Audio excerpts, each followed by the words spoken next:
इस लाइन में मैं नया हूँ, अभी हम नाम लिखवाने पर ये पढ़ाई करेंगे, आप लोगों से सीखेंगे, तो आप लोगों के बताएंगे कि बेटा तुमको ये करना है और ये नहीं करना है। हमार माई आप लोगों के बीच में भेजले भी है ये बोल के कि हम आजुए के मारी ले, तो हमसे कोई भी अगर गलती हो या हम रास्ता भटके या कोई भी मिस्टेक होने वाला हो तो हमसे जे भी बड़बा काराकाट की जनता से मैं आग्रह कर रहा हूं कि जे हमारा से बड़बा हमसे अधिकार से और हक से बोलेगा कि हरो ये नहीं करना है, आपको ये काम करना है, हमारे क्षेत्र का ऐसे विकास होगा।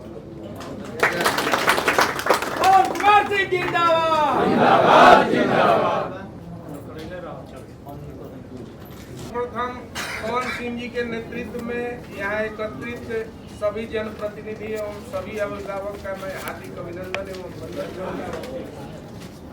काराकाट की माटी और धरती का एक इतिहास रहा है कि काराकाट ने जिसको नवाजा है वो सांसद में जाकर मंत्री बनने का काम किया है,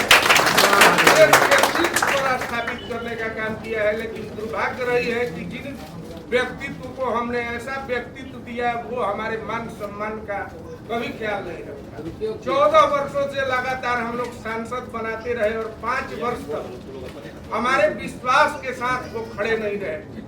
आज जनता में एक आक्रोश है उन सांसद के जो भी उम्मीदवार हमारे सामने खड़े हैं, और इस आक्रोश में पवन सिंह का हालात तो यहाँ ये था कि हम लोग एक सामाजिक समीकरण इसलिए बना रहे थे कि हम लोग वोट फॉर नोटा को वोट डाल देंगे, कोई उम्मीदवार हमारे योग्य नहीं है। उस बीच पवन सिंह जी का आगमन हुआ और जब ये ज्ञात हुआ कि काराकाट लोकसभा क्षेत्र से पवन सिंह जी चुनाव लड़ने जा रहे हैं तो हम लोगों में एक उम्मीद की किरण जगी कि निश्चित रूप से कोई ऐसा उम्मीदवार है जो हमारे लोकसभा क्षेत्र को देश के पटल पर रखने का काम करेगा। निश्चित रूप से पवन सिंह जी परिचय के मोहताज नहीं है। हम लोग भोजपुरी माटी से पनपे हुए हैं और भोजपुरी को उत्कर्ष पर पहुंचाने वाले व्यक्तित्व का नाम है पवन सिंह। इस व्यक्ति के व्यक्तित्व का पहचान आज हम कहीं भी जाएंगे तो ये गर्व से कह सकते हैं कि भोजपुरी माटी के लाल हमारे क्षेत्र के सांसद के रूप में चयनित है। युवा साथियों से मैं आग्रह करूंगा कि इस समाज का सबसे महत्वपूर्ण अंग और बल युवा है, तो निश्चित रूप से आगे आए और अपने आप को हरेक व्यक्ति पवन सिंह समझकर इस चुनाव को कैंपेन करे।